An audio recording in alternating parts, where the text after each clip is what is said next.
Why can't I see him well? There we go. Good morning, fam. It is another Freedom Friday with my brother Shariff El-Mekki, educator extraordinaire, Black Panther leader, Cub. you know, but now leader. I mean, now full grown. So welcome to another episode of Freedom Friday. Today we are talking about whether or not there is a role to play for charter schools in the struggle for Black liberation. It's kind of an old discussion. We've had it before. We're going to have it again. I mean, quite obviously, it's not going to be, not anything new about it, except for if we think about it in terms of what are the things that charter schools could be doing right now in the movement, and how we could be viewing them and using them that they're not doing yet. So I want to talk about that a little bit. You've been a leader within charter schools, Shariff. So let's jump in. I just want to give a little bit of background first to make a Black frame. When we talk about charter schools, we often talk about them as a white enterprise and as white schools, basically. We focus on the people who fund them and the people who we suppose to run them. So let's just talk about why is this, let's put it into a Black context if we talk about charter schools. And let's start with this way. Charter schools started in the early 1990s. They have had double-digit growth since their beginning until now. Someone has to account for why were they so popular? Why did they have double-digit growth since the 1990s? They are a Black choice. Black families choose charter schools at a higher rate than white families do, and the proportion of Black students is higher in charter schools than in traditional public schools, meaning it is very much a Black choice. Someone has to account for why Black folks choose charter schools when you give them a choice. There's also a Black genealogy. We like to talk about charter schools as if they were created in a white laboratory. And we like to ascribe the beginnings of them and the intellectual underpinnings of charter schools to white people, specifically to Ray Budd and Al Shanker. What I need people to do is think about this within our own context. If you're Black, the concept for charter schools very much was laid out in a paper called Alternative Public School Systems by Kenneth Clark, who is the Dr. Clark of the famous doll test in Brown versus Board, who in 1968 wrote a paper that pretty much lays out the frame for what we call charter schools today. He didn't call them charter schools, but the frame for how they operate, who can start them, who runs them, where they would get their charter is almost identical to what we have in terms of charter schools. So if you're going to do a smart genealogy, you have to admit that some of the early people who created charter schools brought Kenneth Clark's paper with them into those meetings. And Kenneth Clark was the one who had laid out what looks like the framework for what we have now for charter schools. So there is a Black genealogy, not just with Kenneth Clark, though. If you look at what James Baldwin said during the Ocean Hill-Brownsville community contest for control of the public schools, he basically was saying that there needed to be autonomous schools run by the Black community, and that the biggest kind of threat to that was the people within the regular system. And he was specifically meaning the white teachers and their teachers union. Rosa Parks was one of the first people to get a charter in Detroit, and she wanted to start the Rosa Parks charter school. If you go to Chicago, there is a Betty Shabazz charter school and a Barbara Sizemore charter school that you should look at and say, how come we never hear about this part of chartering? Why do we always hear about the white chain schools and not the mom and pop shops? 2/3 of charter schools are the mom and pops. 1/3 are the ones that are the charter management operated charter schools. And those are the ones people spend most of their time talking about.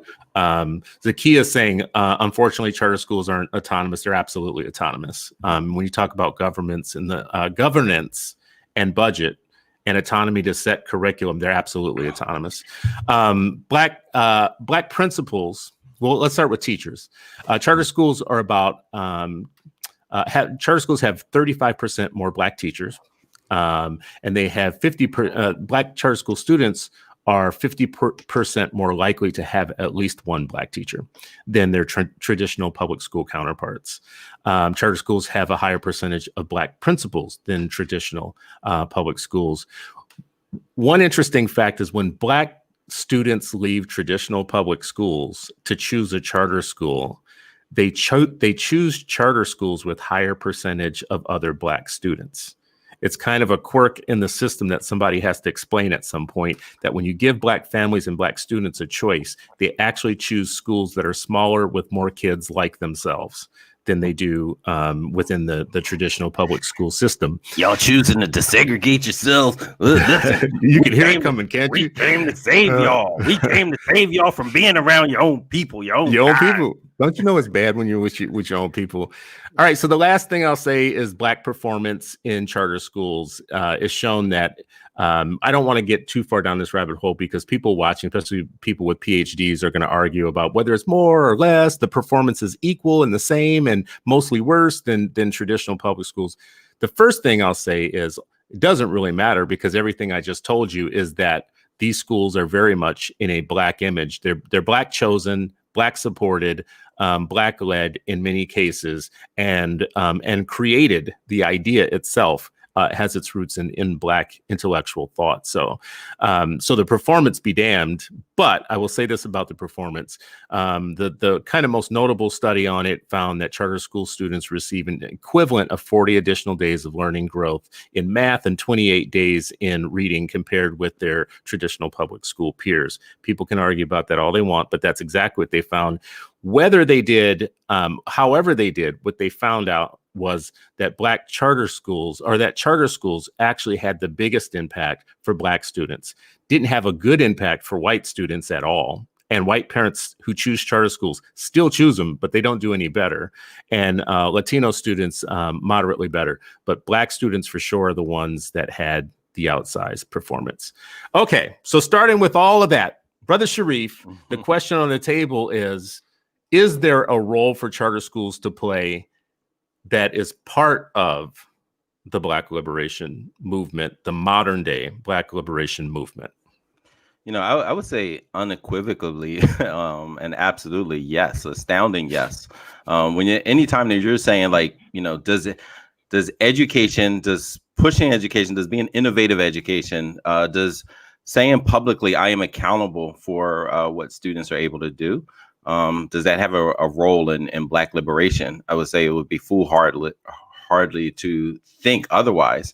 If you're operating with the sense of urgency of now that Dr. King used to talk about, if you think about, you know, what James Baldwin said. So what I mean is, this isn't a new issue. So just like an independent Black school, and I'm sure there were some people, including some Black people, who would have argued in the 60s and 70s, we don't need independent Black schools, right? Yeah. And now everybody would like to say, oh, we want to be on the right side of history. Right side of history, and saying, don't allow Black children to be in spaces, or don't use the opportunity. And I'm not saying like, oh, charters are 100% this, 100. What I'm saying is using it as a strategy to advance the banner of Black liberation, which education is 90% of that, you know, is 90% of that. Right. Because if we have, you know, if there's illiteracy, if there's, you know, lack of engagement, if there's lack of opportunity, all of that is grounded in education. When Frederick Douglass says knowledge makes a man unfit to be enslaved, right? Unfit, meaning like you can't even fit that square in that circle, or the square in the circle in the square pit, whatever. It doesn't fit, right? And so we know that our families and communities are preyed upon. And part of the catalyst for that are crappy schools. Like, we know that. So I would say absolutely, it is a tool. It is a tool that should be used more often. And every opportunity we can get to educate a Black child, every single opportunity, we should be doing it. Do you think that there is something missing for how charter schools are brought to the table in these discussions?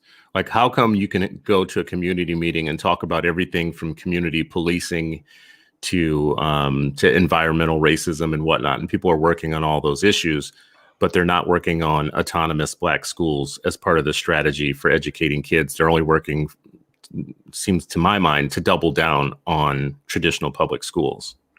Listen, I think one of the main reasons was a few years ago, I think in DC, Randy Weingarten was sitting on stage with Howard Fuller, and Randy said that she was basically the liberator. Like she was positioning herself in the conversation.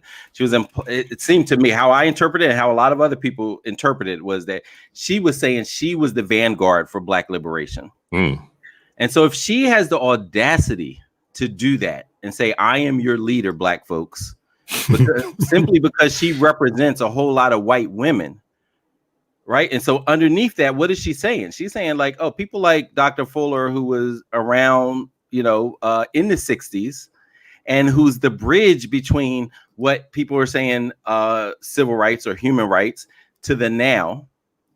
But she's saying, none of that is connected.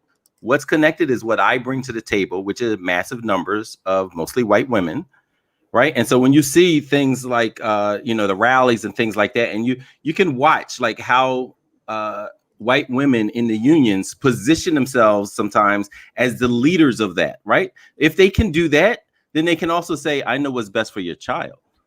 And we let them get away with it. Absolutely. We buy into it. And then we start saying like, yeah, we want police-free schools and no more choice for Black parents in these neighborhoods. To them, that's an equal thing. I want police-free schools, and I want them to not be allowed to make a choice, right? While those white women who are helping to lead those rallies, they making choices all day. Not only white flight out of neighborhoods, even if you look in a place like Philadelphia where they have diverse, let's take a Mount Airy or Chestnut Hill, diverse neighborhood, the school is not diverse after third grade. That neighborhood school, after third grade, you got white flight out of that school. They're telling you stuff. You know what I don't understand about it, though, is that we buy into that. It's kind of like with dogs. You take bread and you wrap the pill that you want a dog to eat in the bread so that they swallow the pill. And we buy this when they jump out there and say, we need equitable schools. Yeah, we need better curriculum and ethnic studies. Yeah. We need police-free schools. Yeah. We need schools that have higher pay for our teachers with no accountability for results and outcomes, and to make sure that Black parents have no choice other than our schools where we get a pension from. Yeah.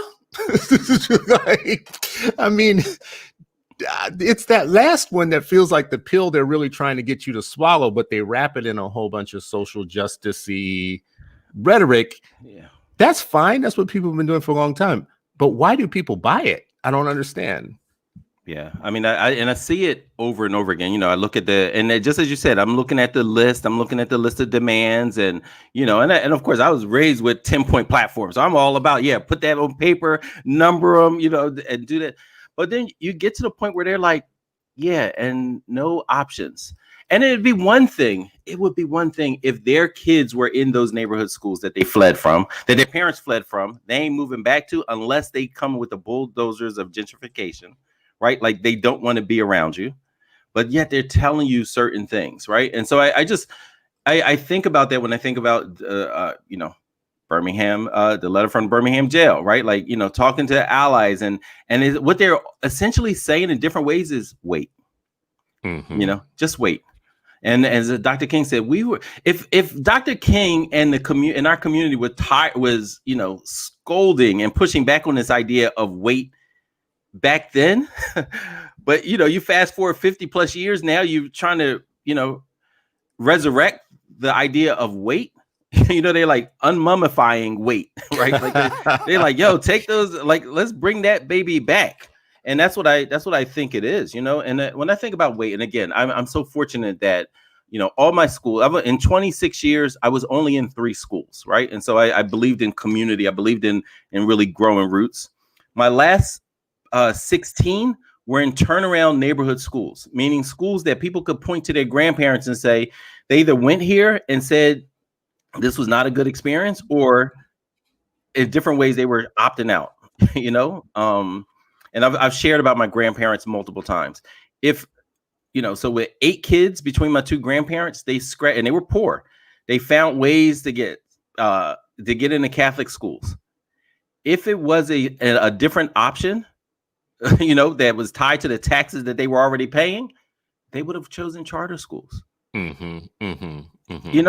me, it's like a lot of people, like people are on this whole rhetoric and all this talk. And one day we probably got to talk about the parable of the river, because it misses one point. It talks about the people who are in the water at that moment, pulling out the babies.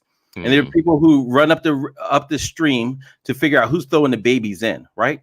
What they don't talk about in the parable of the river are the folks sitting on the sideline just theorizing about theoretically we should not have to use the options for our children, right? Like the folks on the lawn chairs sitting in the gazebos, often on university, sponsored land. That's the group that's also critiquing it while they're so far removed from what's happening in the river. And and I've had the opportunity across my career to be in both spots, both jump in the water right now, as well as, let me run upstream and see how we can fix some of the barriers or whatever is plaguing us further upstream. I wanted to jump quickly back to Dr. Kenneth Clark here.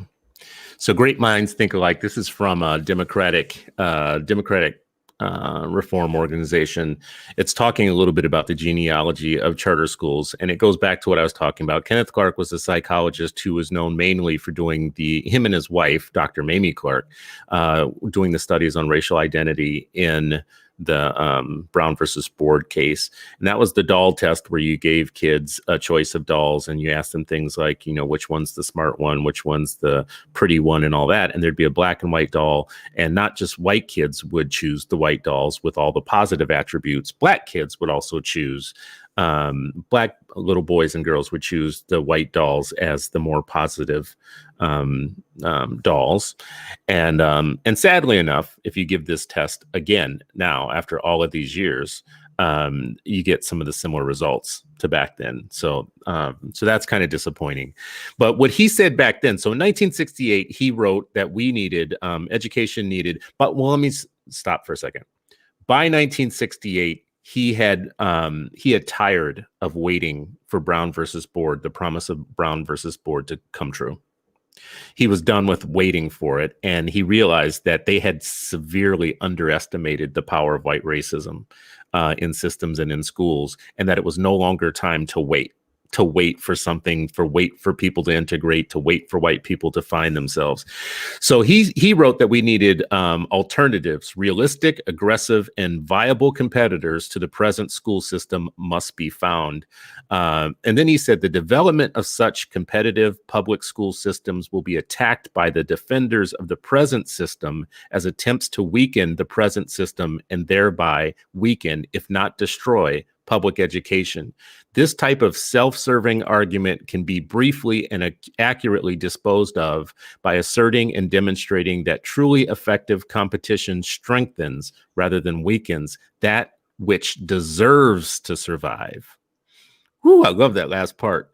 Like if the existence of competitors is the thing that is your demise, it means that you probably don't deserve to survive.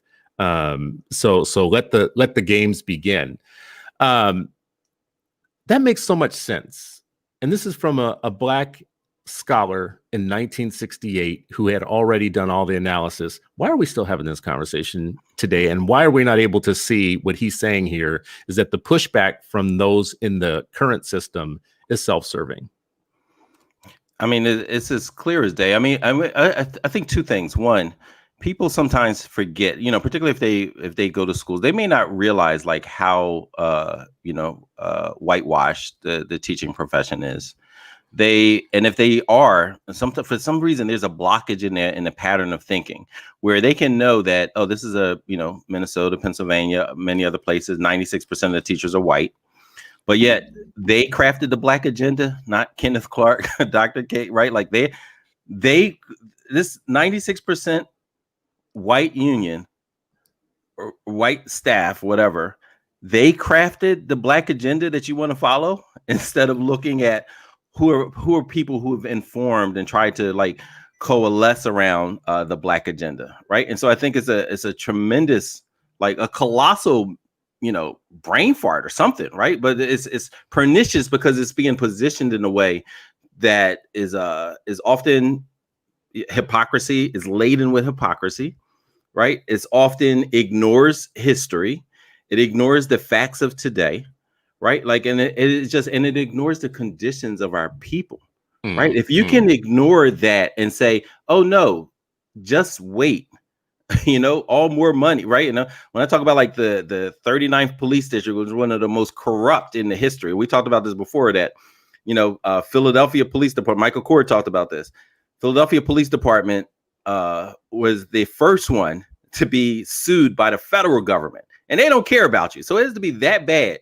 Suppose somebody just came up, a bunch of white folks came up and said, the only thing the Philadelphia Police Department needs is more money. Then they'll stop. You'll get better outcomes, right? To me, when I hear those kind of things, that's what I think of, because it's all interlinked. And these people that will say, oh yeah, everything's interlinked until you get to that part. Why is it that's the only institution that's not linked to the demise of our aspirations for our children? Everything else is linked, but not that. To me, that's incredible way of thinking. Incredulous, I should say. Why do you think that is? I think a couple of reasons. One, just we talk about this a lot. Like, when you amass power, you own the communication, you own the bullhorn, right? And so, Randy Weingarten and her minions have, they've amassed a lot of power, and we need to acknowledge that and say, yo, they're a formidable foe. Here's how they communicate. Here's how they undermine, and here's how they work. We don't do that enough, and we definitely don't do it, enough with the people who are there. They are getting to rally around them. And I think the other thing is, and you've talked about this a lot, like people know people who work in the system, right? So it's not only, I'm benefiting from it, but who do I know that may benefit? And I'm not looking at them as beneficiaries at the time. I'm looking at them like, hey, I love them. And they said that that's bad for the school, right? Like most districts are probably, second, third, or fourth. They're in the top 5 as far as employers, probably, right? After the city, you probably have like, some kind of, if you have a large hospital, system, but a district is right around that. So that's a sizable number of folks, and it's hard for people sometimes to imagine, hey, what will it look like? But if we say, hey, Black children being well educated is going to benefit us, then we need to stop saying they're our future. Let's just say they're not our future. They're just there. Let's just say that. Say we're our own future. Whoever the adult is, whoever's benefiting from the status quo, just start a new mantra. We're our own future. The children be damned. Every time we talk about this, the thing that comes up for me is class. I'm like a little bit of a broken record when it comes to class on this issue. When I say that Black students and Black families are more likely to choose, they choose charter schools at a higher rate, I need to add the fact that those are low-income families that are making this choice. And the majority of the people that I come into contact with that have a real strong anti-charter school narrative, including some that are charter school parents themselves, but don't make that widely known. Don't tell people what they do with their own. It's not public, but I know it, and they know it, and other people around them know it. But it's the famous, I'm super smart, or I have a PhD, or I'm, upper middle class. So when I make choices, I'm smart and informed, which one PhD told me about his private school decision, and another PhD told me about her charter school decision.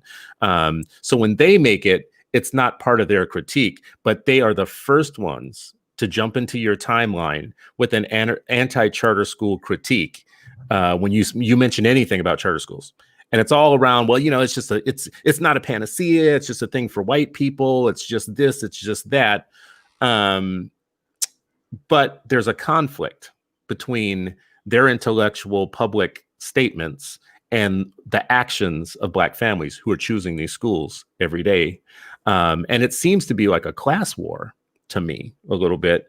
One in which some of the most down public intellectual people who are just, so well spoken about everything having to do with justice and race are the first ones to be joining the white power structure in education, leaving it without almost any critique whatsoever and reserving all of their energy for being anti-charter.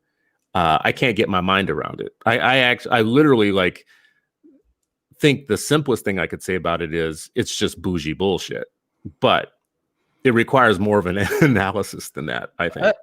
Not by far, though. Not by far. I don't think it needs much deeper than that. And the reason why I say is a lot of it is bougie bullshit, as you said. Was one, if we look at, I'm always trying to just connect the dots, and I encourage all of us, like, just look historically. When W.B. Du Bois thought that the 10%, the talented 10th, would be the salvation, would be like, that's where the energy, the investment, the majority of the investment, because they should demonstrate this leadership. There was people associate his name with the talented 10, but they forget the second part of the chapter. They don't talk about his abandonment of the idea of the talented 10th. And what I found like absolutely crucial to why he abandoned it was, and I'm quoting him. He said, the talented 10th has demonstrated to being hard-hearted towards their people, meaning that once they're in safe harbor, once their children in safe harbor, abandon the fight. Like, we're good. It's like, I'm good. So it went from, are we good, to, well, we with a lowercase w, meaning just me and my immediate family, my immediate people, my own children. Right. But that's how you can see, like, folks who so-called are, civil rights leaders in the NAACP, who are telling people to abandon the idea of having options while their children and grandchildren are safely tucked in safe harbor. Don't get out the ocean. Yeah, we allow it. We buy into it because here they are. They tapped into, just like you said. As far as like let me talk about Wyatt Walker, right? And you've shared this in the past on 8 Black Hands. Martin Luther King's chief of staff. Right. One of the things he talked about was if politicians and unionists, if they understand that the role that the Black church plays in the community. Right. And a lot of times you have NAACP folks who are leading it, but they're also deeply tied into the Black church in different ways, whether reverends, leadership, or whatever. Right. And if they can get them to say no choice. Right. Where for me, I'm like and I'm saying the same thing to the Muslim community. If you're not starting schools, then I don't want to hear about your human rights issues. I don't want to hear about that you're talking about civil rights, because if you're not starting school, you ain't doing jack. And if you can't start them, you damn sure better be supporting every last one that's showing an ounce of improvement. And then you build on that ounce and make it a pound. You build on that and make it a ton. If you ain't doing that, like, sit down. And unfortunately, too many religious leaders and civil rights leaders, and you in Philly, NAACP lead, as well as he's part of the Muslim leadership. He's rallying with the white union. Some of them who I know are racist were standing next to him. So when you talk about like who's who does what, like, nah, come on, it's just too much, man. It's too much. Well, you can't have this discussion without eventually getting to the NAACP, but, as the kind of air traffic controller of Negro civil rights organizations, the NAACP has been one of the most consistent allies to the white teachers union, with zero critique of the unions, the white teachers, Randy Weingarten. She has so thoroughly supported them financially, and the Congressional Black Caucus, and a million different community groups across the country that look like grassroots groups, but at the end of the day are really just union front groups to push a very specific narrative. Now, people listening to this will say, and I can hear it already, Chris, you're saying that they fund groups and they do all this kind of advocacy for the unions and whatnot, and that's the same thing that reform groups do, which is a valid critique. It is a valid critique, except for if you are a thinking person and you take what the reform groups are telling you and what the front groups for unions are telling you, and you look at them as proposals. One proposal is telling you that you should have more options, more avenues, more pathways, more seats, more places to be, when you should never be trapped in the main system. If it's not working out for you, you should have other options. That's proposal A. Proposal B, that is being sold to you by Negroes who are funded by unions, is you should only have one choice. That one choice should be your traditional public school that is mostly with white teachers, mostly with curriculum that you don't control. You can't choose this one today and that one tomorrow. And even when they do have magnet schools that offer you some form of choice or whatnot, they're selective, or you can't get in, or they have rules that they can only have so many black students in them. Like, get your mind around this. Like Connecticut. I mean, is that the most crazy thing? So when I tell you that there are groups in New York and elsewhere with super Afrocentric sounding leadership names and whatnot, if you do a deep dive on those, I dare you to do a deep dive. Find out who the true executive director is of their organization, not the one who comes with the African head wrap and sits on panels and shit. Look at who her executive director is, and then follow the money where their funding comes from, and then go to Netroots and other places and sit in the meetings with them and their communication consultants from unions, training them on what to say and what narrative to sell to black people.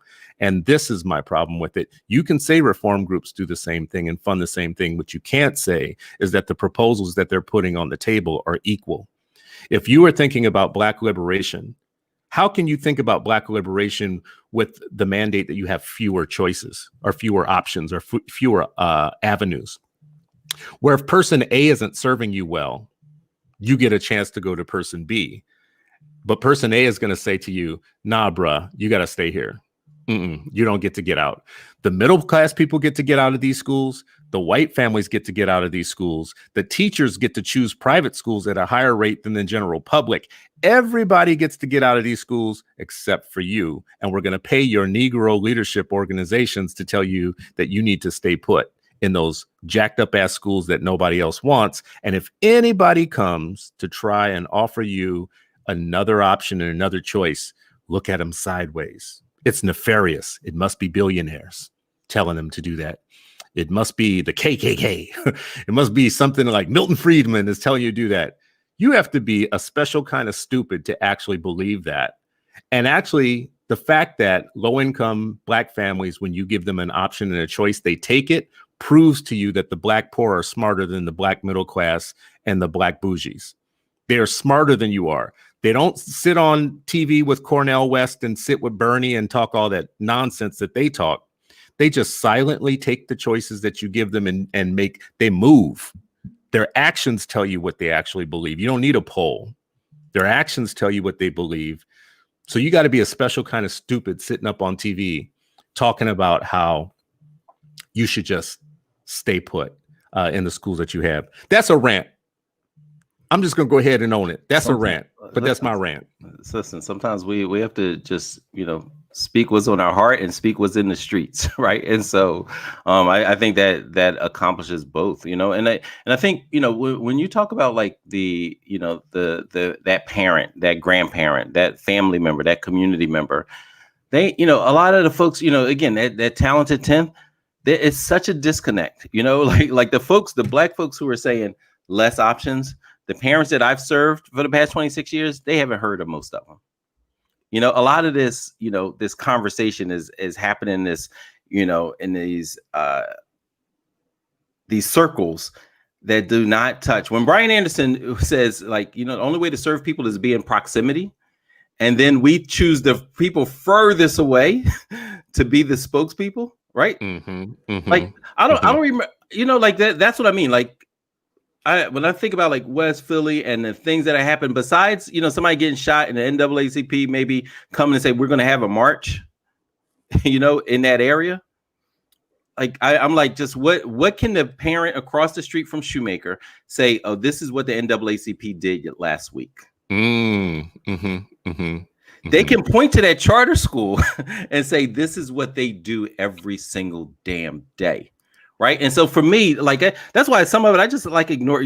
Somebody said, don't kill it with kindness, kill it with blindness. Some of these folks, I don't even listen to, and I may say something back to them, when they getting smart or whatever on Twitter. I don't mind getting smart with, get back something snarky. Right. But at the end of the day, I was always focused on, as you said, what's the Monday morning question? But like, what every single day, how do I serve this community and move it, advance it forward? I did it in traditional school. I did it in a district turnaround school, and I did it in a charter school. Right. And that's at the end of the day. And I'm not bedazzled by by the fancy degrees and by the thing, because the community activism is in schools, and you'll be able to have more of the autonomy, flexibility, and be able to move faster in the charter school. Like that's why I chose that, right? And there are other folks who say like, hey, I'm gonna do the same work in the traditional school. But what I'm saying is, for people who are just anti something just to be anti something, or anti something because it aligns with those in their race, class, and privilege circles, right? But they're not having that direct conversation. They're having all the distractors, the red herrings, right? At the end of the day, what are student outcomes? Show me how, which state, which city is doing well by Black kids, and then we can move. And then let's just move there, replicate it, move there, whatever. Show me the city and state that's doing it. I can show you charter schools that are doing it. So why not move there and replicate that? Yeah, and I think when I get into this discussion, I have to be clear about the fact that I am literally saying that choices and options is my thing.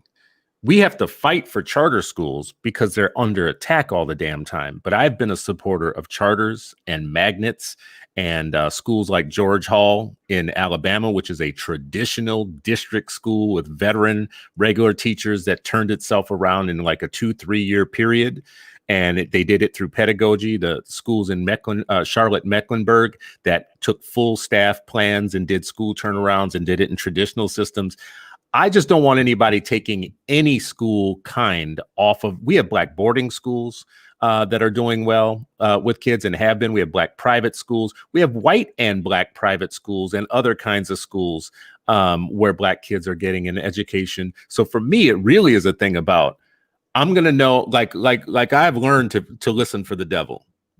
And the devil to me is one of the first signs you hear is when the devil tells you to stay put in a bad situation and that you should have fewer options. I'm not saying that somebody should just tell you that just charter schools are the way to go. But if we're talking about what type of school has a role to play within Black liberation, charter schools are a half step out of the regular public school system that gives local people some autonomy, be able to create something that they want to create. A group of Black educators, a principal, a Black school leader, a Black board, a Black nonprofit organization, a Black after school program can start a school to their own liking based upon what they know on the local population. That, for me, is one form of liberating yourself from the traditional education system that has always been racist. Yeah, Chris, but what about the racists who want you to start charter schools? What about the racist philanthropists? What about the racist white people that want you to Well, I mean, here's my bottom line with that. Who do you have control when you start a private school? And if you do, are you going to say there should be no private schools because there's some other people running private schools that you don't like? If you have the power to create a good magnet school and it's all your vision and whatnot, and you do it, are you going to allow someone to say we shouldn't have magnet schools because there's some over there that are selective, that are not letting Black people in, right? No one would put up with that with any other form of school except for charters for some reason, which is why we fight so hard on charters and fight so hard about them. Another rant, but do you think we just need to do a better job of highlighting the ones that are run for us by us? I think a big part of the issue is, when people think of charter schools, even though 2/3 are, small, individually owned, the first thing that comes to people's mind are, large corporations, CMOs, as they call charter management organizations, right? So when people think of charters, the first thing they think of is like, oh, that's Mastery. There are 13,000 children in it, or it's KIPP and it's 100,000 kids. That's the first thing they think of. When I think of school options, first thing I think of is, the schools in the South that were built after emancipation. I think about the liberation academies that the Black Panther Party started. Mm-hmm. I think about the freedom schools that Charlie Cobb, convinced SNCC, Student Nonviolent Coordinating Committee, to start.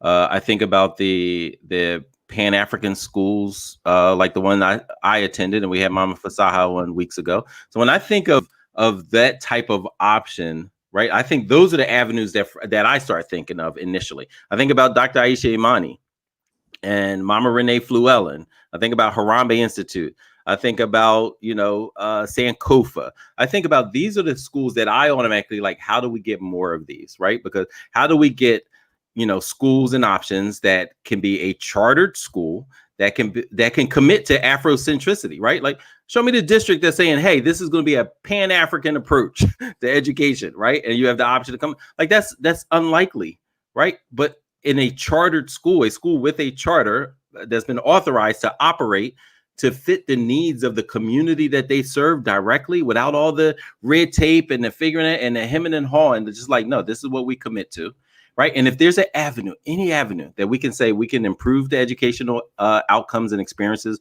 of Black children, because we see all the Black in this, and it's from every Ivy League college to private school, on main lines, right? Like the Black experience in these schools, which means that we need something else, right? Even if the green doesn't save you from the anti-Blackness, right? If you can find avenues to ensure Black outcomes, if you can ensure that there's a this positive racial identity that is constantly being thought of, and how teachers write their lesson plans, to how the policies are designed.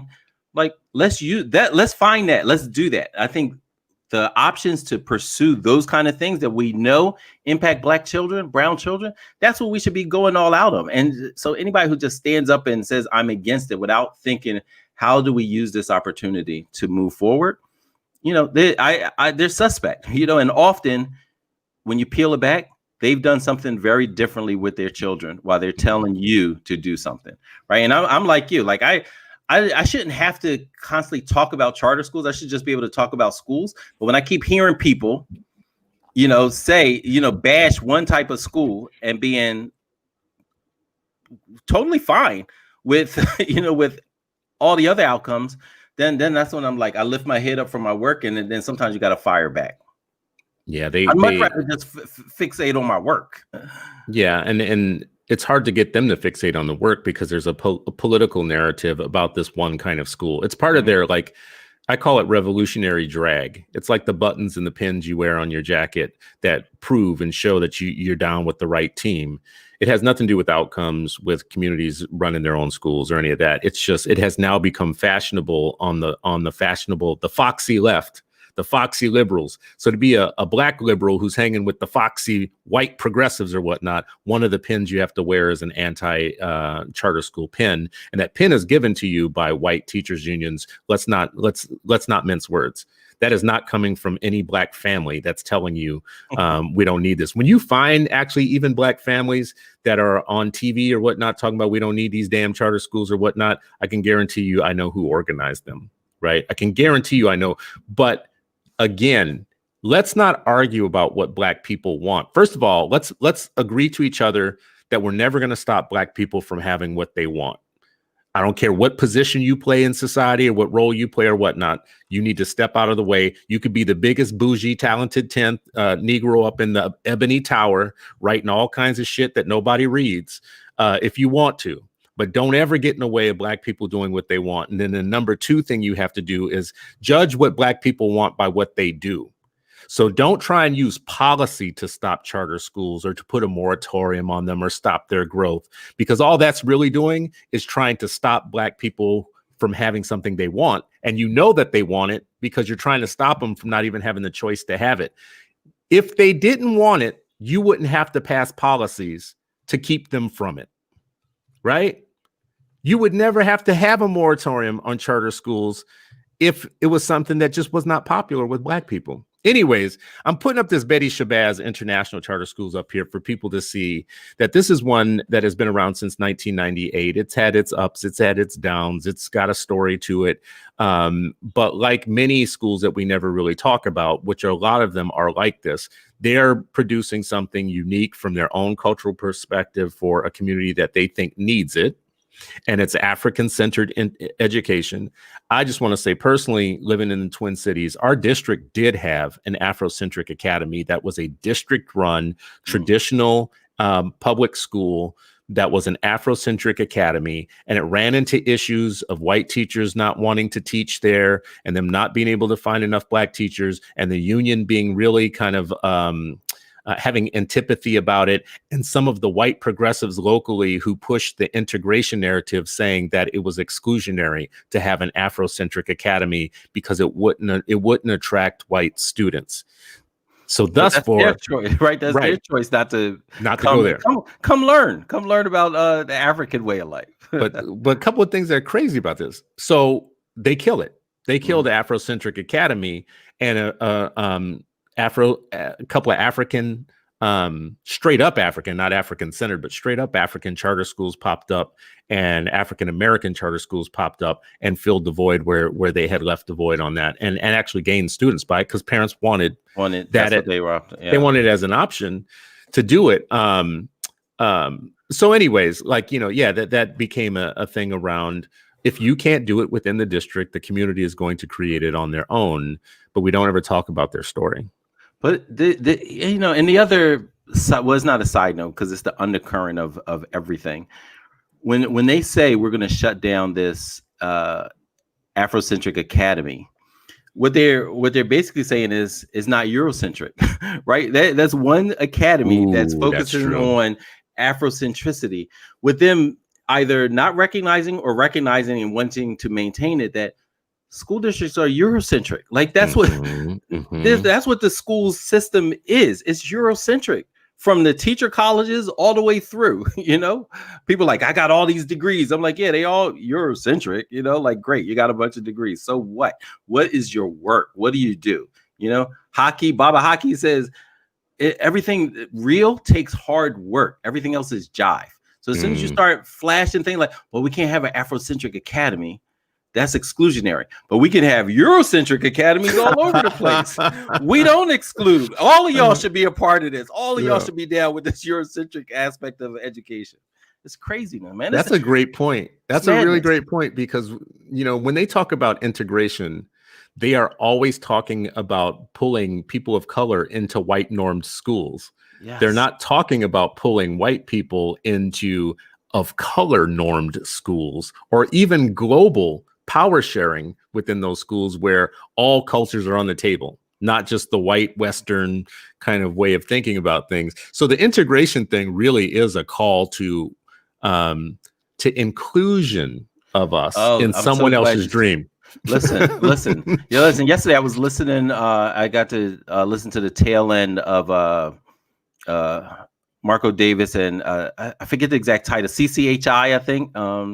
It's a group of Latino policy makers, influencers, and things like that. So it's Marco Davis, who used to work under the Obama administration, a couple other brothers, Dr. Kalila Harris, and she brought up exactly what you just did. The inclusion piece, that we got to be careful with this all, because a lot of stuff that you're talking about, people are talking about, is also DEI. Everybody got DEI this, DEI that, diversity, something, and inclusion. I can't even keep up with all the acronyms in education, right? But everybody's talking about this. And she was like, a lot of times people are talking about inclusion into all white spaces. Like they want to maintain the white supremacy, but they want a little color to it, right? And so they want to include you into their stuff, their power structure, their norms, right?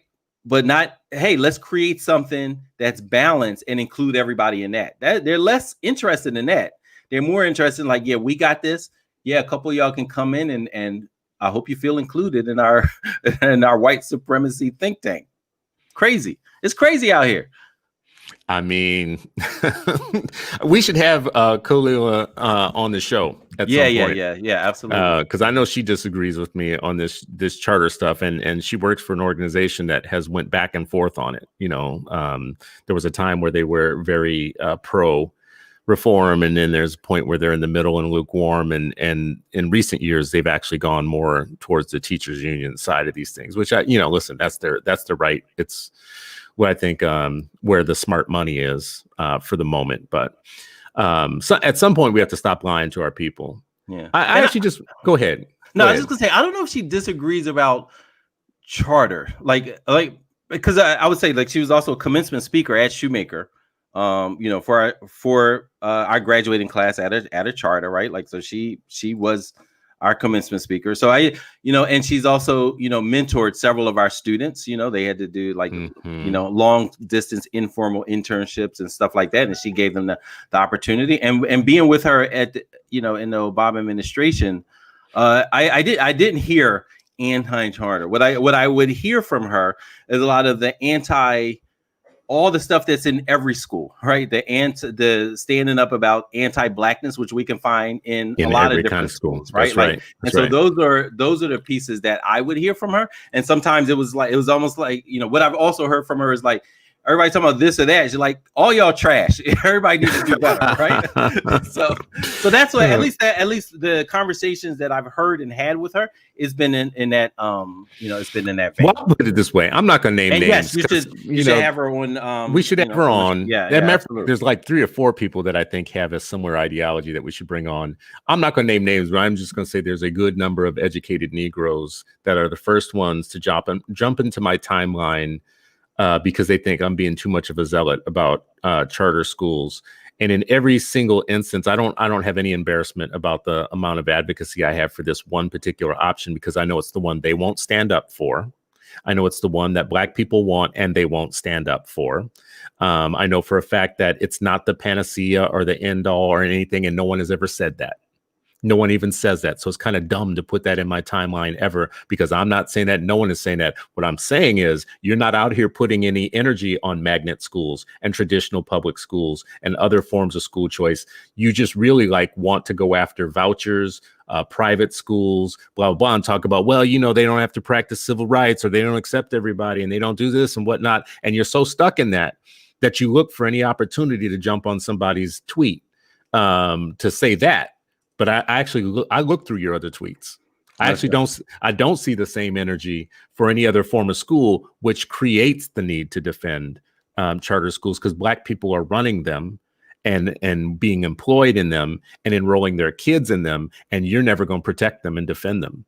As a matter of fact, all you're going to do is fall into the union trap of talking about, well, they're it's philanthropists, or it's just white people running them, or it's just white people doing this, or, the KIP or the charter chain and all that, which is like the nonsensical minority of charter schools, right?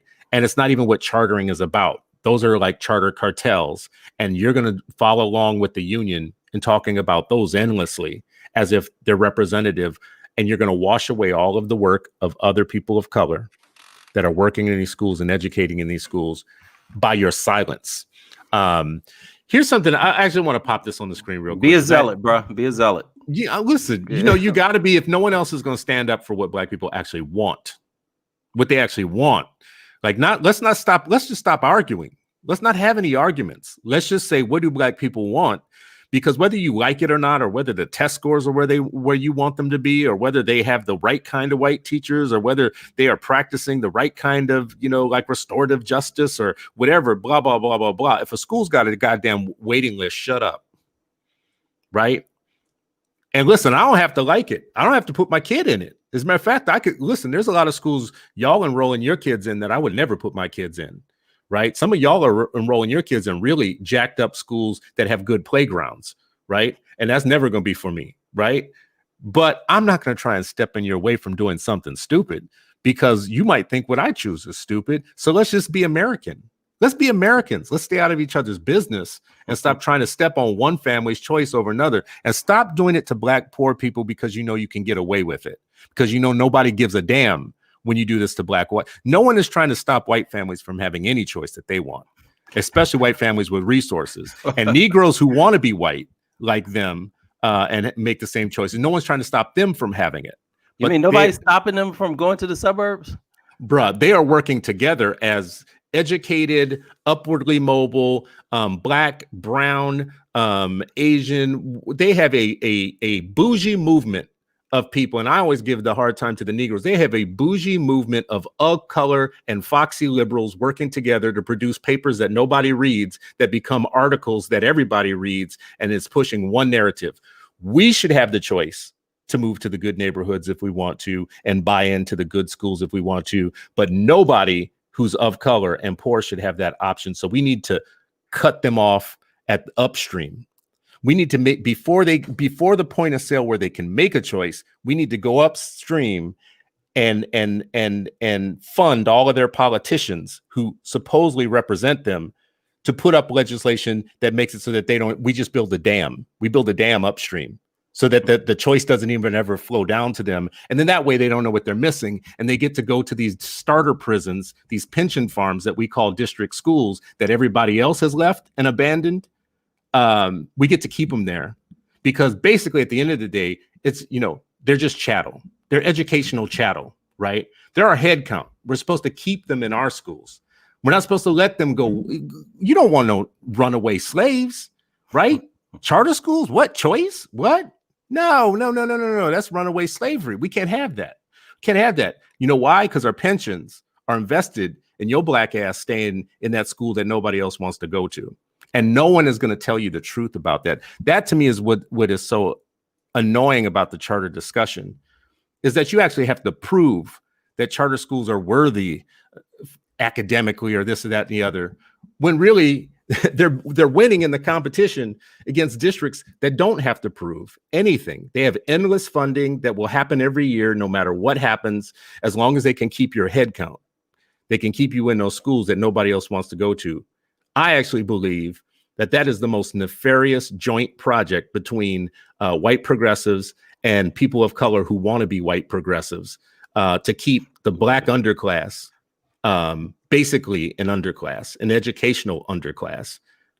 Anyways, fight me on it, brother. Tell me if I'm wrong. Listen. When you go on your speaking circuit, I think that is really important that what you keep bringing up is like who benefits and who doesn't. Who's actually making a choice, right? Like if I'm at Shoemaker and I got, almost 800 kids and I got way more, like could fill up the building. We only renovated 3/4 of the building when we turned it around, right? So same kids, same exact kids in the neighborhood when it turned around that fall. The kids who left in June, they came back in the fall. Different adults, different expectations, and very, very different results.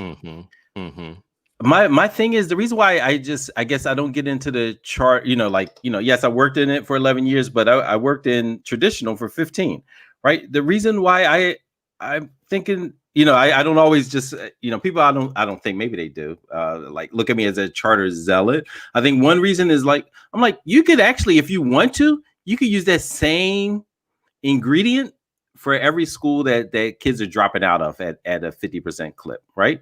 Same kids, different adults, and different expectations. Let's apply that to every single school, no matter what, right? And if it's the same adults with the different expectations, great. Like whatever it is, the bottom line is, what are your expectations for the children?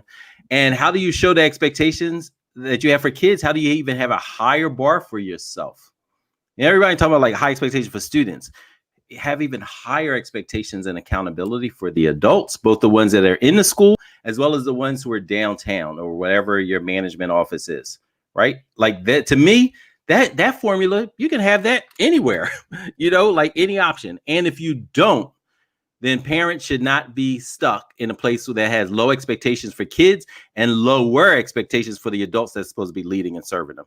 And we see that often. A quick story. When Gratz High School, right? It's a famous, school in Philadelphia, neighborhood school. We talk about Marcus Foster, Dr. Marcus Foster, the first black superintendent in a large urban city. It was Oakland. We talked about it a little while ago. He was there. That was his neighborhood where he was turning around. So they forgot all that turnaround. When the district asked us to come, when I say us, talking about Mastery Charter School, I wasn't there, but I had my own school to run. But when they did the tour, and this is, mind you, these are adults. These are a lot of white teachers, but black ones too, who knew that the district, their boss, the one that they wanted the school to stay in, because there was a conversation about turning around.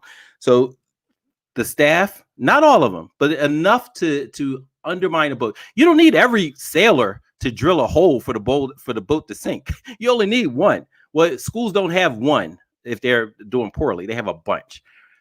As they were touring, and there was a nonprofit, there were funders, there were district officials, as well as folks from the charter. They were going around visiting the school. So this is people who knew that people were coming to This isn't a day where like, hey, no, ain't nobody coming here. Nobody cares about this. North Philly, nobody cares. Think about that day, but think about, I know people are coming, and there were teachers reading the paper in the class, like while they were supposed to be teaching.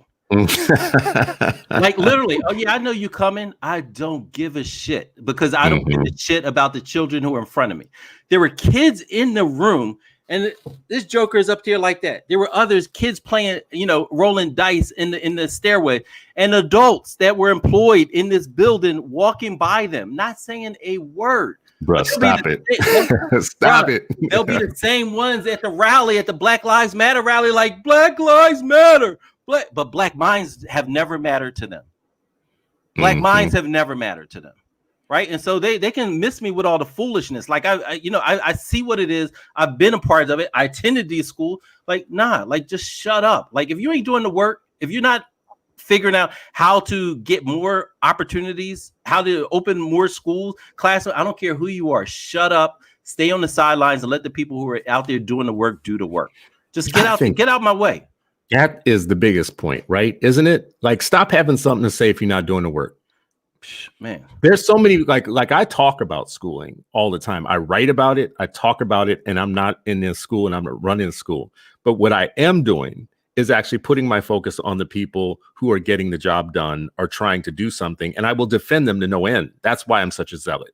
When you hear me being a zealot, I'm actually being a zealot because it's in defense of people that are going to work every day and don't have time to be fighting back on these petty political battles and getting into Twitter fights and all that stuff. They have to get up every morning and be responsible for real ass children. And many of the people that will come for them are people that don't have any responsibility on a daily basis to teach actual kids. They just write books. Right. They just sit up in the Ebony Tower and the Ivory Tower and actually talk about how Bernie Sanders is the second coming of like cooked food, and actually just don't like spend any time actually like really actually running a school and designing a school and having to be responsible for outcomes and results. So here I come along and say, well, listen, if you don't have time to fight for yourself, I'm going to fight for you, because you actually really need to focus on educating kids every day. Right. You can't be out here getting in these petty battles. And these other people have a lot of time. They got so much time on their hands to write books and to be like sitting in Diane Ravitch's living room and having conversations about how they're going to get the American public to believe that black kids are just too poor to learn, and that all we need to do is double down on the amount of money that we give their white teachers to put into their pensions so that they can live the rest of their lives in safety in the suburbs. No, come on, man. This is not what we're doing. We're not doing this right now. Anyway, so I got like two last things, and then I want to get your final word because I know we're wrapping up to time. So one thing is I want to read this quote from James Baldwin. I had mentioned earlier that he had some thoughts that we would pay attention to in this history, this education history. He says the liberal sympathy. Let me put this up on the screen just too, so people can see what I'm talking about as I talk about it, because I don't want to just I don't want to read it and make people think that So here it is right here. This is the quote. The liberal sympathy for I've never met a northern school teacher who did not claim to be a liberal is rarely equal to the dry-eyed task of teaching. I know that a good teacher is rare. I also know that they are not as rare as all that. I am a survivor of a ghetto school, and that their rarity is not the problem. The problem is that they are deliberately made rare and relentlessly weeded out. The process is efficient, and it too operates on a level which absolves any particular individual of responsibility. And to me, that's actually the teaching agenda right now, is to actually defend mediocre teachers, to make sure that none are ever seen as responsible independently of the problems that we face, actually to blame shift and put the blame back on the kids, their families, their poverty, the lack of programs, the politicians around them, the lack of money and all that stuff. As long as they can keep the focus on that, there's never ever going to be a time where we get around to saying, yeah, but does pedagogy work with them at all?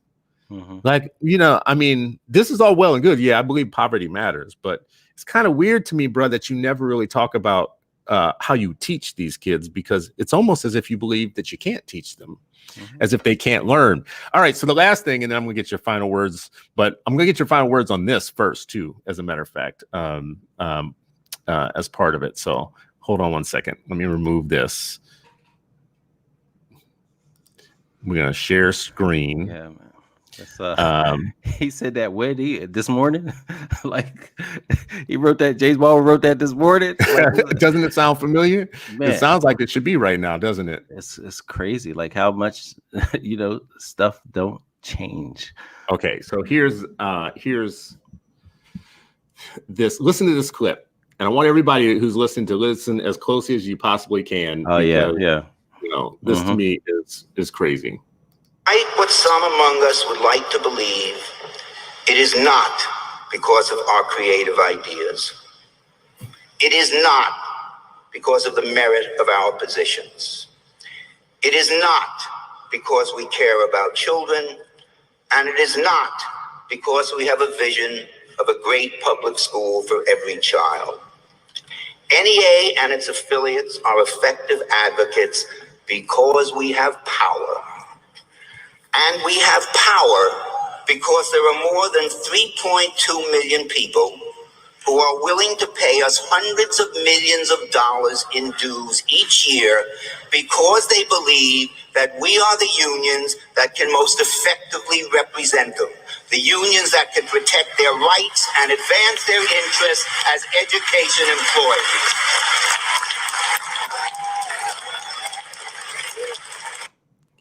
Look at all those black people. Okay, so I know. So let me give context to that. This is the general counsel of the NEA giving a speech saying we're not powerful because we have great ideas. We're not powerful because we're fighting for a great school for every kid. We're not powerful because of any of that nonsense that people talk about. We are powerful because we have power. And we have power because all of these white people in the crowd pay us hundreds of millions of dollars to advance their interest as public school employees. Now, if you need any other reason to rethink your associations and your affiliations in life and who you are standing with arm in arm with, saying the dumbest shit in your communities, like, oh my God, we need to stop these charter schools and blah, blah, blah, blah. When everybody around you who's organizing around you is some Bernie campaign dropout who's just organizing you against your own best interests with money that this dude just told you. He just told you everything you need to know about their agenda, right? It's not because we have great schools. Because we have great ideas. It's not because we're fighting for a great school for every kid. It's not for any of that nonsense. It's because we make hundreds of millions of dollars to exercise power to advance the interests of the public school employees, not the parents, not the students, not the communities, not the people with Afrocentric head wraps that sit on panels and say all the right things when they have a white executive director who reports right back to this dude. And did you see Lily standing there and she stands up when he said it and blah, blah, blah, blah, blah, blah, person of color standing up, cheering the old crotchety white man telling you the truth about white supremacy in the unions and their advancing and what they're advancing. Anyways, that's it for me. That's my rants. I'm done with my rants, bro. You jump in and save me at the end of this and make this coherent. Listen, I can't, and I've seen the clip before, and it's the one thing I would say is, like, listen to them. Believe them the first time when they say they don't give a crap about you and your kids and the aspirations you have for black children. They don't care about that, right? And I'm saying this as a person who had to resign from their being part of the union leadership, because I was like, this is not aligned to the interests of the black kids and families that I know from this neighborhood that I was raised around. Like it's not aligned. And so I have to excuse myself after them inviting me to be a part of it. As a second year teacher, I was invited to be part of the union leadership, and I had to opt out before the year was even done, because I was just like, this is not what I signed up. And this is, as a 21-year-old, I got that. Like, why some of these other folks, do this for 30 years and just become stauncher in the rhetoric and the madness. Listen, the thing about what I liked that he said was that he attached organization and numbers, whether it's people or money or whatever, to power. And that's why when the Panthers said all power to the people, what they're trying to get us to understand is, even if they're 3.2 million, that's nothing compared to the black and brown families who for generations have been forced to have no choice. We're talking about like choice. They've had no choices. They've been locked into zip coded schools, while the magnet school, while the city can be 70 or 80% black in as a district, but the magnet schools, the ones where they put the gatekeepers on the outside of it and say who decides to get in, that can be 80% white in a district that's 80% black and brown. Right? What's that tell you? Exactly. Like they're exercising choice behind your back, behind the scenes and all. They're probably, actually right in front of our faces, but they're telling us to do something different. Right. And so if we don't recognize that organizing our people with this commitment for educational liberation, then we're going to keep losing this battle, because at the end of the day, he's right. It's the power. We can choose to be fingers or a fist. Too often we're choosing to be the fingers, and he's being a fist about it and a jackass on top of it. Right. Like, so like we have to recognize, like they're not secretive. It's like the FBI. They're like, yeah, we going to do COINTELPRO, and then we're going to tell you everything we did about it. We're going to tell you that we did this to your people. What you going to do? And that's what he's saying. This is what we're doing. We don't care about what you think about your children, what the aspirations, the community. We have the power. And power concedes nothing without a fight. And so we decide to extract it and exact justice, or we going to be sad about it and wring our hands and sing sad songs. I'd rather fight. I ain't singing those songs. Not the sad ones anyway. Man, I appreciate this. Appreciate you as always. I feel like we always going to get to like the surface of the thing and keep fighting harder to go deeper and deeper. I feel like today we go deeper and deeper into something we always talk about. It's this charter battle, but it's old. And I think we just got to get over it and have it be about choice. Even as we're talking though, like I'm looking at a couple of conversations, like Stephanie Hope would love to talk to you at some point. I see your comments here. And a lot of the comment is around kind of like draining charter schools are draining kids from the regular district. And of course you got to put Betsy DeVos's name in there. It's her agenda and it's, ridiculous. She says, but nonetheless, if you need a charter school to save your child from the district that they are already in, then you need to improve education overall, not give some kids a chance to go to a charter school and leave other kids behind. And I actually don't even know what to do. I mean, it's a silly conversation, right? Because I don't know any charter advocates that's thinking only this subset. The folks that I know are trying to liberate education for everybody. They're just like, hey, part of liberating education are using a variety of options. And as you said, we're not just saying the only option is charter. We're not saying that the only way educational justice can be exacted is through charter. What we're saying is if you block parents' options, particularly black and brown options, while white options to use the road to get to suburbs, to use the bulldozer to make gentrified spaces, to block other entrance to get into the magnet schools and sit next to their kids. That's what we're railing against. That's what we're fighting that's against. Stopping them from the flight to freedom. Exactly. Right? And this is a good point to like hammer on as we talk about Freedom Friday. Because in everything, Stephanie, that I just saw in your quote there, it is 100% everything that I know the communications consultants of unions have developed as messaging.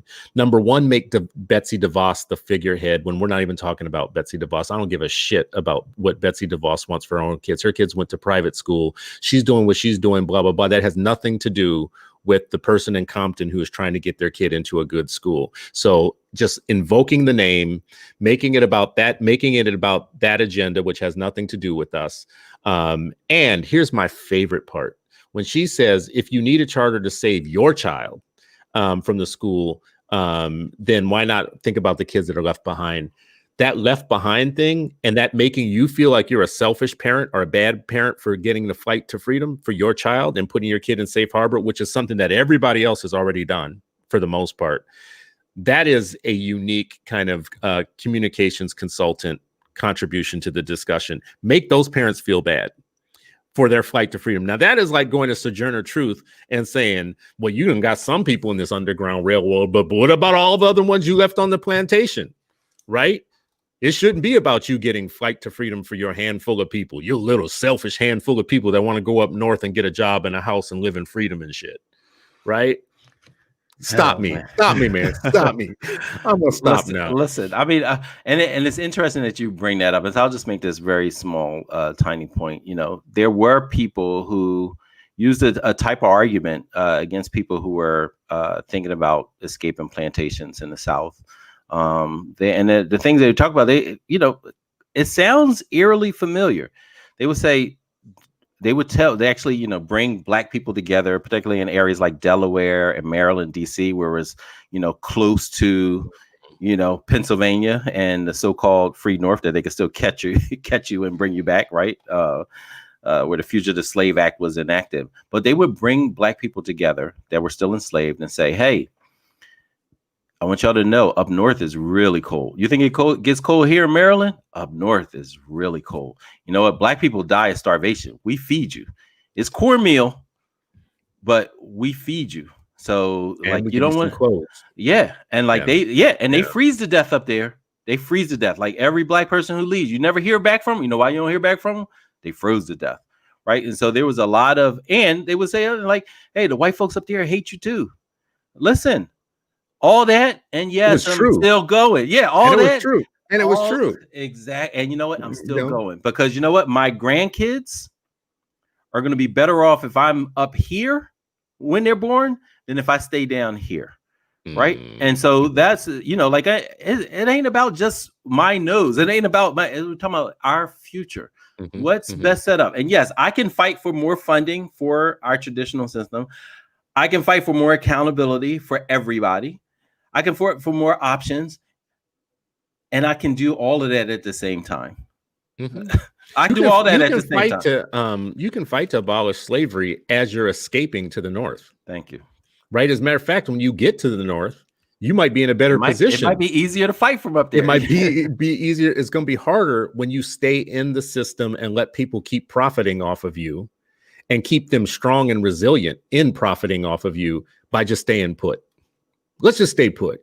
And this is like when people come for you with this argument, these arguments that I'm lifting up right here, right now, that's exactly what I hear in their argument. Stay put. It ain't so bad. Fight to make the plantation better. Ignore the fact that middle-class people are driving into your city every day and not teaching you and collecting a paycheck and a pension and taking it back to the suburbs and putting it into their schools where they send their kids, because their kids would never go to the one that you're being told to just stay put and make it better for everybody. Right? Because you have time to do that. There's totally time in your kid's lifetime to stay put in schools that aren't teaching anybody to be anything except for, exiled from the American economy. Just stay put. Because in your lifetime with your kids, it'll totally work out. You'll totally fix all the stuff we're going to triple the funding for those schools, and suddenly good teaching is going to break out. So you sit there and you believe that, right? It's the dumbest stay on the plantation argument ever. Anyways, I know you agree with me. I know you agree. So we're going to end it there. Yeah. Listen, that Baldwin quote, man, is that's what teacher colleges should be, figuring out. Like we often talk about the schools. Like we can't stop talking about who's training these teachers, who's sending them to parachute in and rocket ship out of our schools, right? Like that all of that is part of the let's just eat around the edges. Let's be patient. Let's, with all the criticism, like, hey, even teachers are leaving teacher colleges saying, we ain't ready to teach Black kids. Up to 80%, we ain't ready to teach these Black kids. Yet we say, oh, just give them more money, then they'll be ready, right? And again, and I think teacher salaries should be raised. I think effective teacher salaries should be, on par with every other, whoever is in charge of the most sensitive information of our country, of the most, dangerous situation, whatever that pay scale is, the best teacher should have that, because that's who they have in front of them as well. Right. So listen, we've, I think, one of our future guests, in addition to Dr. Kalila Harris and other folks, is the brother that was in the DC Union. They used to, George Parker. George Parker, who used to, while Queen Kaya was up there trying to work on behalf, he's like trying to fight her, but then later came, had an epiphany and was like, you know what, I was actually blocking Black progress. Let me talk. Like, I would love for him to be, if we can, sooner rather than later, because it could just be us, like me as a somebody who resigned from the building committee, you as a parent, and we're obviously both parents, but a board member who saw how the sausage would be made. Like, not let him also hear from somebody who's on the front line, who he wasn't in that audience, but he's heard that talk, up close and impersonal, and it would be great to hear from him too. Well, I appreciate your time. We should put a invitation out to George Parker, because he'll tell us about the union side. As a matter of fact, that's what we should do on a Freedom Friday, because I always touch on it more than people like and are comfortable with. I don't think that people understand the racial history of teachers' unions and unions overall. I think actually people like our third hand, we're like into a third generation of people that haven't had a lot of experience in the racial experiences of unions, who say dumb shit like school choice originates in racism and white racists, while they're standing with unions, that's exactly their history. That is exactly, they were organized against the Black community. That's how you got modern teachers unions. That's the story of the modern teacher union movement. And there is a reason why we have had a Black president of the free world, and we still have not had a Black president of the American Federation of Teachers, right? There is a reason that in a school system that is now becoming almost all of color, and always has had a lot of color and people in poverty. Can you just say that again? You said there's never been a Black. We have had a Black president of the free world, of the United States and the free world. And there has never been a Black president of the American Federation of Teachers. Randy says she's the freedom fighter that Black people deserve. So what do you want, man? Oh, and they called her Sister Randy when we were at the Congressional Black Caucus. Yes. And you know what? $350,000 to a panel will get you Sister Randy, who can just walk up and put a chair up on stage. But don't be fooled. Don't be fooled. And anyways, so let me end on this too, because the comments are going to get dumber as we keep going along, like all of our core people are here and saying the good things. But listen to this comment: charter schools, when funded by vouchers, public school funds.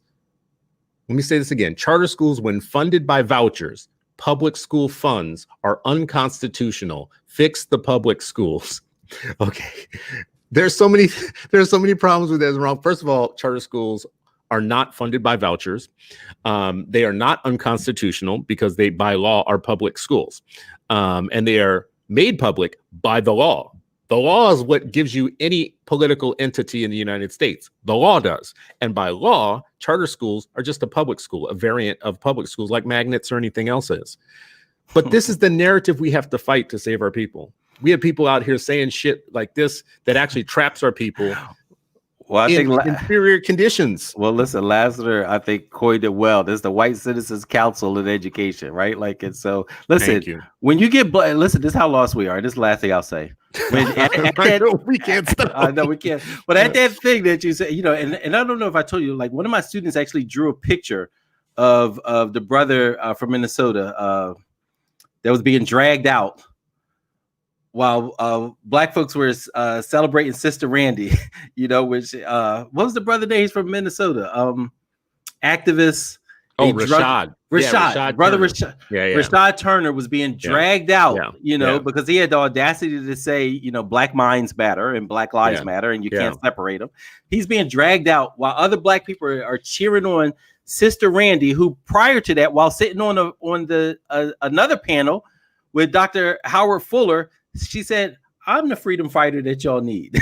She was like, "Me, I am the freedom fighter that y'all deserve." But you know what? Those rooms are often filled with Black teachers who see themselves as more aligned with white teachers in the unions than with their own people. And I'm just gonna put it out there. I'm sorry, I hate to race, class, and privilege. No, race, class, and privilege. Race, class, and privilege. And there's a point at which you're so much in the system and you're so beholden to it that you are the system. You become it, right? Man, yeah. And Rashad, I'm glad you mentioned that, because Rashad got kicked out because in the middle of a panel in a Black community that was hosted by the NAACP about Black education, Randy Weingarten came in the middle, and the moderator stopped everything and stopped the panel and asked everybody to give her a standing ovation on her way in. And Rashad freaked the hell out. He was like, oh, hell no. You're not going to have a Black panel in a Black room in Memphis with a set of Black parents and Black activists and community members and have this woman walk in like she's walking like with doves carrying her, flying through the air and whatnot. And let's all stop and give a round of applause, the NAACP. Let's give a round of applause to one of our primary grant makers.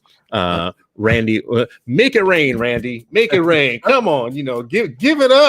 Give it up, right? Come on, listen, she came in, they acted like she John Brown or somebody. I mean, stop. Let's just stop. Listen, she said she the freedom fighter y'all deserve. And some folks are like, yep. She is the one that some deserve. They like some do deserve her as their freedom fighter. She like, we mad. She like, I'm mad. They like, we mad, boss? We mad? They doing what? What we supposed to be mad about this week, boss? What are we going to be mad about? Oh, well, you should be mad at those parents who are leaving the schools that are pension farms and starter prisons where we make our money, right? 3 million teachers, 80-something% white, the majority white women.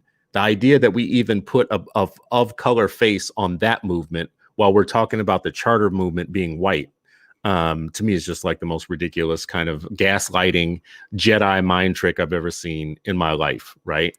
Get a Black president of the AFT and then we'll talk.